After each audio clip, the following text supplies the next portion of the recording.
সমাবেশে শুধু একটি কথাই বলতে এসেছি, পটুয়াখালী 4 নির্বাচনী আসন রাঙ্গামালী উপজেলা, কলাপাড়া উপজেলা এবং মহিপুর থানার পক্ষ থেকে আপনাদেরকে অভিনন্দন এবং সালাম জানাচ্ছি।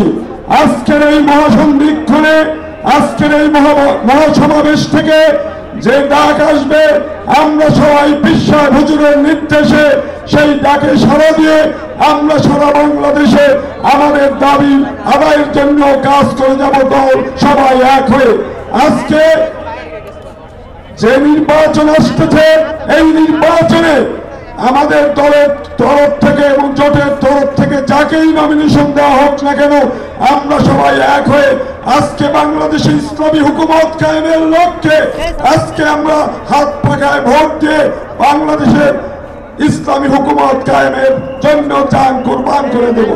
আপনাদের সবাইকে ইসলামী আন্দোলনের পক্ষ থেকে, ওসাইদ কমিটির পক্ষ থেকে এবং পটুয়াখালী 4 নির্বাচনী এলাকার জনগণের পক্ষ থেকে শুভেচ্ছা এবং আন্তরিক ধন্যবাদ জানিয়ে আমি আমার এই বক্তব্য শেষ করছি। খোদা হাফেজ, আসসালামু আলাইকুম। সম্মানীয় সাথী ও বন্ধুগণ, ইসলামী আন্দোলন বাংলাদেশ কর্তৃক আয়োজিত আজকের এই বিশাল মহাসমাবেশে এখন গুরুত্বপূর্ণ বক্তব্য রাখছেন ইসলামী ছাত্র আন্দোলন বাংলাদেশের সংগ্রামী কেন্দ্রীয় সভাপতি, সংগ্রামী ছাত্রনেতা ইউসুফ আহমদ মনসুর।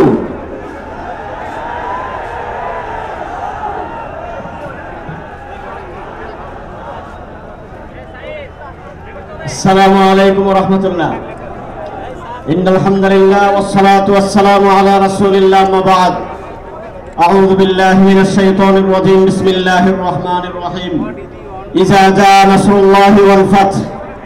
মাটি মানুষ, দিন ও দেশের অতন্ত্র প্রহরী, সত্যতা, শুদ্ধতা, সভ্যতার কাফেলা ইসলামী আন্দোলন বাংলাদেশ আহত ঐতিহাসিক সোহরাওয়ার্দী উদ্যানে আজকের এই মহাসমাবেশে উপস্থিত হবেন আমাদের সংগ্রামী মুহতারাম আমির, বঙ্গ অভিভাবক মুফতি সৈয়দ মোহাম্মদ রেজাউল করিম পীর সাহেব চরমনাই।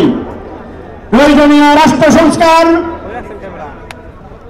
গণহত্যার বিচার, সংখ্যানুপাতিক পিয়ার পদ্ধতির সুষ্ঠু নিরপেক্ষ নির্বাচনের দাবিতে দেশ ও ইসলাম বিরোধী সকল ষড়যন্ত্র চক্রান্তের প্রতিবাদে আজকের সমাবেশে আগত সকল সংগ্রামী বন্ধুদেরকে জানাই ইসলামী ছাত্র আন্দোলন বাংলাদেশের পক্ষ থেকে সংগ্রামী শুভেচ্ছা এবং সবুজ সালাম। প্রিয় বন্ধুগণ, ইসলামের সাথে বাংলাদেশের সুসম্পর্কের সূচনা ঐতিহাসিকভাবে প্রমাণ হিসেবে আমরা দেখি 690 খ্রিস্টাব্দ থেকেই। সেই সম্পর্কের সূচনা থেকে নিয়ে আজকে 2025 দীর্ঘ সময় ধরেই আমরা ইসলামের